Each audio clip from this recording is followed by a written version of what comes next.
الكريسماس وراس السنة الميلادية. ما بيحسش كتير من الناس بفرحة عيد الميلاد المجيد وراس السنة الجديدة إلا بشراء شجرة الكريسماس وتزيينها ووضع الهدايا تحتها. بيخلط كتير من الناس بين مناسبتين الكريسماس وراس السنة الميلادية، اعتقاد منهم بأن الكريسماس ورأس السنة مناسبة واحدة في اليوم نفسه، وده لاقتراب ميعاد المناسبتين من بعضهم. لكن الحقيقة عكس كده، فعيد الميلاد المجيد أو الكريسماس هو مناسبة ورأس السنة مناسبة مختلفة. الكريسماس أو عيد الميلاد المجيد هو عيد ديني بيحتفل فيه المسيحيين بعيد ميلاد السيد المسيح عيسى عليه السلام، بإقامة عزائم وتجمعات وتقديم الهدايا لبعضهم وتبادل التهاني. وبيوافق عيد الميلاد المجيد في العالم الغربي يوم 25 ديسمبر من كل سنة. أما مسيحيين الشرق الأوسط أو الأرثوذكس فبيحتفلوا بالكريسماس أو عيد الميلاد المجيد في يوم 7 يناير كل سنة. أما بقى يوم رأس السنة النيو يير فبيعتبر احتفال غير ديني، هو طقس حديث بيحتفل به في جميع أنحاء العالم للتعبير عن فرحتهم بنهاية سنة وبداية سنة جديدة. وبتبدأ احتفالات راس السنة الجديدة في 31 ديسمبر وبتستمر لغاية الساعات الأولى من 1 يناير من السنة الجديدة، وده بإقامة الاحتفالات وتناول الأسر الأطعمة مميزة احتفال بالعام الجديد. وبيشاهدوا عروض الألعاب النارية وبيظهر بابا نويل في بعض الدول، وكمان بيتم تزيين شجرة الميلاد. لما بنفكر في احتفالات أعياد الميلاد كل سنة فبنلاقي إن شجرة الكريسماس هي صاحبة النصيب الأكبر والظهور الأشهر في الاحتفالات براس السنة الميلادية وعيد الميلاد المجيد. فقبل المسيحية بوقت طويل الأشجار الخضراء ليها معنى خاص للناس في الشتاء، وفي كتير من البلدان كان بيعتقد إن الخضرة الدائمة بتطرد الأشباح والسحر الأسود والأرواح الشريرة والمرض، وبتعتبر عادة موجودة عند كتير من الناس. وبتنصب الشجرة قبل العيد بأيام وبتبقى لغاية عيد الغطاس شجرة الكريسماس، والظاهرة الأشهر في الاحتفالات، فهي بتعتبر من أهم ما يميز الكريسماس، حتى إن الفنانة فيروز خصصت في واحدة من أغانيها كوبليه خاص بشجرة الكريسماس لما غنت: في شجرة بالدار ويدور ولاد صغار والشجرة صارت عيد. شجرة عيد الميلاد هي شجرة دائمة الخضرة وبتكون من أشجار الصنوبر أو التنور، وهي قطعة أساسية في المنازل وشوارع الملايين حول العالم. ومع قرب نهاية السنة وبداية سنة جديدة بتبدأ كل المولات والمحلات بشراء شجرة كبيرة وتزيينها بالأنوار والأجراس. مش كده وبس، لكن بيتفننوا في زينة أعياد الميلاد بكل أشكالها وألوانها، اللي بيخلي العائلات والأصدقاء بيخرجوا ويتفسحوا ويتصوروا جنب الزينة دي اللي بتبقى مبهجة لبداية سنة جديدة. وكمان الأهالي بيضعوا شجرة في منازلهم وتزيينها نوع من أنواع العادات السعيدة اللي بتضيف جو من السعادة للبيت. وفي كل سنة في الأيام دي بيبدأ الفضول عند ناس كتير عن أصل حكاية شجرة الكريسماس وليه بقت مظهر من مظاهر الاحتفال بأعياد راس السنة، وده اللي هنعرفه في الحكاية وأصلها. البداية كالعادة من مصر القديمة، وكلمة كريسماس مكونة من مقطعين.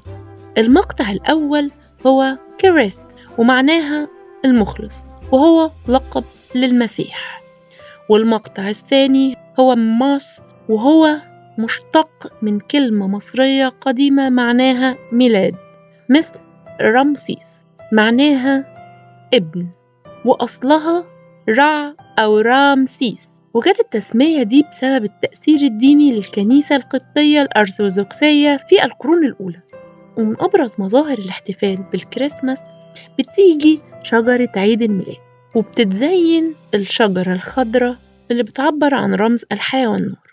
وفي مصر القديمة عبد المصريين الإله رع، وكان بيعتقد إن الشجرة اللي كان ليه رأس صقر ويرتدي الشمس كرمز في تاجه. وكان المصريين القدماء بيروا في الانقلاب الشمسي بداية تعافي راعة من مرضه، فكانوا بينصبوا نخل أخضر في بيوتهم رمز لانتصار الحياة على الموت.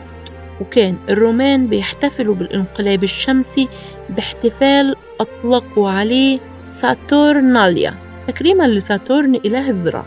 وعرف الرومان أن الانقلاب الشمسي بيعني ازدهار الزراعة، وفرحة بالمناسبة دي كانوا بيزينوا بيوتهم ومعابدهم بأشجار دائمة الخضرة.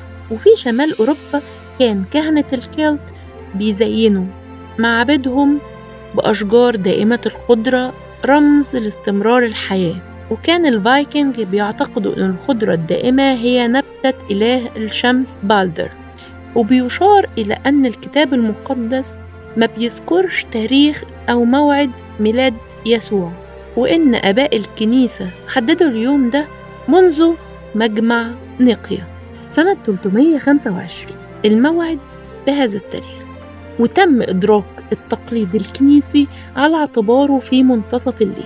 وذكر إنجيل الطفولة في القرن الثالث الحدث على إنه قد تم في منتصف الليل، على أن البابا بيوس 11 في الكنيسة الكاثوليكية قد ثبت سنة 1921 الحدث على إنه في منتصف الليل رسميا. وبيذكر أيضا أنه قبل المسيحية كان يوم 25 ديسمبر عيدا وثنيا لتكريم الشمس. ومع عدم التمكن من تحديد موعد دقيق لمولد يسوع، حدد آباء الكنيسة عيد الشمس كموعد الذكرى رمزا لكون المسيح شمس العهد الجديدة ونور العالم. ولحكاية شجرة أعياد الميلاد مجموعة من الروايات. واحدة منهم بتقول إن الفكرة بترجع للقرون الوسطى بألمانيا صاحبة الغابات الصنوبرية دائمة الخضرة، اللي كان هناك عادة لدى بعض القبائل الوثنية اللي بتعبد الإله ثور إله الغابات والرعد إنها بتزين الأشجار. وبتقوم أحد القبائل المشاركة في الاحتفال بتقديم ضحية بشرية من أبنائها. أما بقى عن تحويلها لرمز للاحتفال بعيد ميلاد المسيح بيرجع للقديس بونيفاسيوس لما اتبعت إلى ألمانيا، فلقاهم بيقيموا احتفالهم تحت واحدة من الأشجار، ولقاهم رابطين ابن أحد الأمراء وكانوا خلاص ناويين يذبحوه كأضحية للإله ثور، فهاجمهم وأنقذ ابن الأمير من إيديهم. وبعد كده قطع الشجرة لأحد البيوت، وبعدها زينها وألغى منها بعض العادات زي وضع السيف عليها، وأضاف ليها وضع النجمة رمزا إلى نجمة بيت لحم. من الوقت ده جرت العادة على اتخاذها رمزا لاحتفالهم لعيد الميلاد. وانتقلت هذه العادة بعد كده من ألمانيا إلى فرنسا وإنجلترا ثم أمريكا لغاية لما انتشرت بكل دول العالم. وفي رواية أخرى بتفيد إن استخدام الشجرة حسب بعض المراجع بترجع إلى القرن العاشر في إنجلترا، وهي مرتبطة بطقوس خاصة بخصوبة الأرض حسب ما وصفها أحد الرحالة العرب. وانتشر التقليد ده بسرعة كبيرة جدا وبأشكال مختلفة في أوروبا، خاصة في القرن الخامس عشر في منطقة الألزاس في فرنسا، اللي اعتبرت الشجرة تذكيرا بشجرة الحياة الوارد ذكرها في سفر التكوين ورمزا للحياة والنور. علشان كده جت عادة تزيينها بالأنوار. لكن قبل ظهور المسيحية بوقت طويل كان للنباتات والأشجار اللي بتفضل خضرة طول السنة معنى خاص للناس في الشتاء. وزي ما بيزين الناس دلوقتي منازلهم خلال موسم الأعياد بأشجار الصنوبر والتنوب، علقت الشعوب القديمة أغصانا دائمة الخضرة على أبوابها ونوافذها، لأنهم كانوا بيعتقدوا في كثير من البلدان على أن الخضرة هتبعد السحرة والأشباح والأرواح الشريرة والمرض. وبما أن ارتبطت أشجار الكريسماس تقليدا بالرمزية المسيحية، فإن استخدامها في العصر الحديث ووضع الهدايا حواليها ليتم فتحها ليلة عيد الميلاد أو يوم عيد الميلاد، فبيرجع لألمانيا. وبترجع النسخة الحديثة لشجرة عيد الميلاد للقرن السادس عشر أو السابع عشر في ألمانيا، إذ يعتقد على نطاق واسع أن مارتن لوثر الراهب الألماني والمصلح البروتستانتي في القرن السادس عشر هو أول من أضاف الشموع المضاءة إلى شجر، وكان متوجه لبيته في واحدة من ليالي الشتاء، وكان مؤلف خطبة وشعر بالذهول لما لقى النجوم متلألئة وسط الخضرة. وعلشان يرجع المشهد ده ويوريه لعائلته، نصب شجرة في الغرفة الرئيسية ولف فروعها بسلوك شموع مضاء. وبعد كده دخلت شجرة الكريسماس لإنجلترا في أوائل القرن ال19 وانتشرت في منتصف القرن التاسع عشر. بيرجع تاريخ أول شجرة ضخمة لعام 1840، وكانت شجرة القصر الملكي بإنجلترا في العهد الفيكتوري على إيد الأمير ألبرت المولود في ألمانيا زوج الملكة فيكتوريا في قلعة ويندسور، يعني الوقت اللي تولد فيه الملكة فيكتوريا العرش بين سنة 1837 وسنة 1901. وكانت الملكة فيكتوريا وزوجها الأمير ألبرت من أكبر عشاق شجرة الكريسماس، وبعدها تم استخدام الشجرة كجزء أساسي في زينة عيد الميلاد لغاية لما أصبحت شجرة عيد الميلاد تقليد في جميع أنحاء إنجلترا والولايات المتحدة وكندا. وزينت الشجرة الفيكتورية بالألعاب والهدايا الصغيرة، بالشموع والحلوى وخيوط من الفشار والكيك الغالي اللي متعلق عن طريق شرايط وسلاسل من الورق. وكانت أشجار عيد الميلاد الموضة في القرن ال19، وكانت موجودة برضو في النمسا وسويسرا وبولندا وهولندا. وفي تسعينيات القرن ال19 كانت زينة عيد الميلاد بتيجي من ألمانيا، وكانت شعبية شجرة عيد الميلاد عمالة تزيد في جميع أنحاء الولايات المتحدة. وتلاحظ إن الأوروبيين استخدموا أشجار صغيرة، لكن الأمريكان حبوا إن هم يستخدموا أشجار عيد ميلاد خاصة بتوصل من الأرض للسقف. وشهدت خمسينيات وستينيات القرن العشرين إنتاج ضخم للأشجار الألمنيوم والبلاستيك اللي اكتسب فيها الأشجار الصناعية شعبية كبيرة في الوقت ده، وكمان في البلدان اللي بيصعب فيها شراء الأشجار الحقيقية علشان تبقى شجرة الكريسماس طقس سنوي اللي ما بيكملش إلا بوجودها عيد الميلاد المجيد في جميع أنحاء العالم. في البداية كانوا الناس بيحطوا شجرة الكريسماس على موائد الطعام لأنها كانت صغيرة، ولكن مع الحصول على أشجار أكبر من النرويج بدأ الناس يضعوا أشجارهم على الأرض وحواليها الهدايا. والسبب في استخدام شجرة التنوب إنها خضرة مليانة بالأوراق حتى في الشتاء. ومن سنة 1947 أهدت النرويج إلى لندن شجرة الكريسماس كل سنة امتنانا للمساعدات اللي قدمتها خلال الحرب العالمية الثانية. وفي نوفمبر تشرين الثاني من كل سنة بتقام مراسم خاصة في النرويج وقت قطع الشجرة اللي بتتباعت بحرا لبريطانيا، اللي بتتنقل بشاحنة كبيرة إلى لندن ونصبها وتزيينها في قلب ميدان ترافلغار سكوير بقلب العاصمة البريطانية.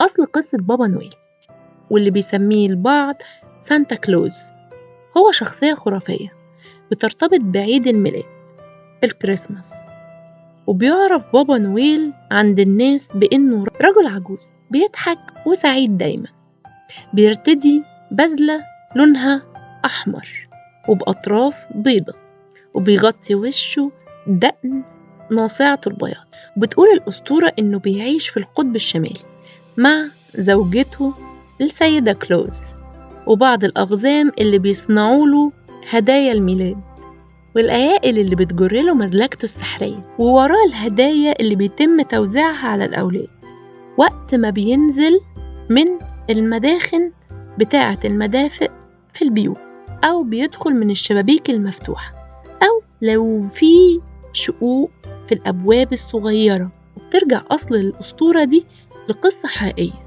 فهي مأخوذة من قصة القديس نيكولاس، وهو أسقف ميرا اللي عاش في القرن الخامس الميلادي. وكان القديس نيكولاس بيوزع الهدايا بالليل على الفقراء وللعائلات المحتاجة من غير ما يعرف العائلات دي مين اللي بيعمل كده، وإنه صادف يوم وفاته في شهر ديسمبر. أما الشكل الشائع الحالي لسانتا كلوز فهو من ابتكار شركة كوكاكولا اللي استعملت الصورة دي في أحد الإعلانات لمنتجاتها، ومن وقتها استمر الشكل ده في مخيلة الناس وبقت تستخدمه.